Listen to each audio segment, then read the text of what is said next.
Hey guys! Welcome back to my channel! Another day, another luto na naman. Kaya tara, samahan niyo ako. Let's go!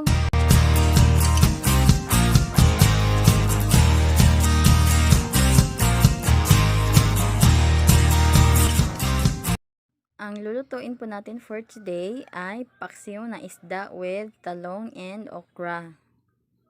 Ayan, hiniwa ko lang itong talong.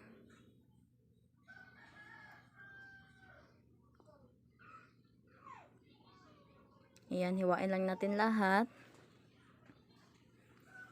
Hiniwa ko na lang ng pagganito guys kasi ilalagay natin ito mamaya sa ating lutuin na paksiw.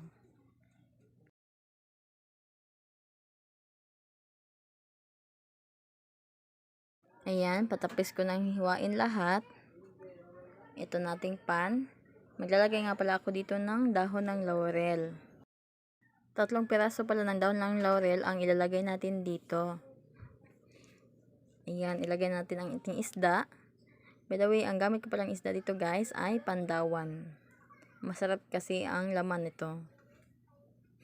Nilagay natin lahat. Maglalagay tayo ng pamintang buo. And maglalagay din tayo ng star anise. At ilagay na natin ang ating bawang.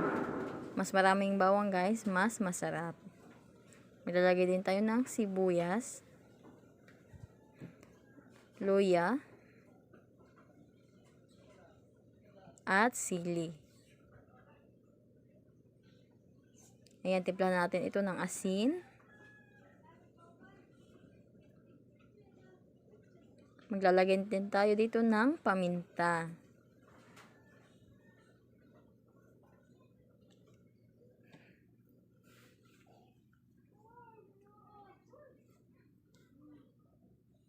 At lagyan natin ng suka.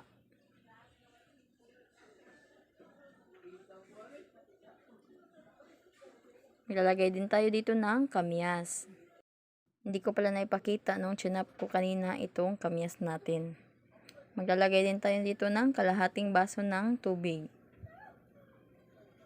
And ilagay natin sa ibabaw ang ating talong.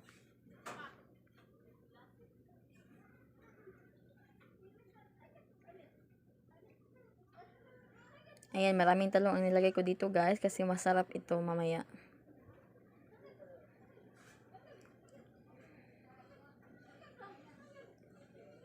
And besides sa talong, maglalagay din pala tayo dito ng okra. Kaya nga pala ako naglalagay ng laurel, pamintang buo at star anise sa aking paksiw guys.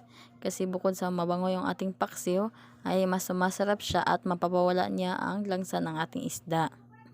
Basta wag nyo lang masyadong damihan guys, para hindi naman ma-overpower yung ating paksiw.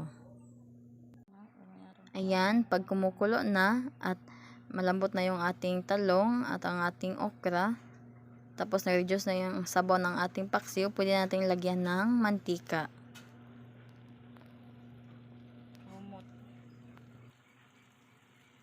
Ayan, luto na ang ating paksiw na isda with talong and okra.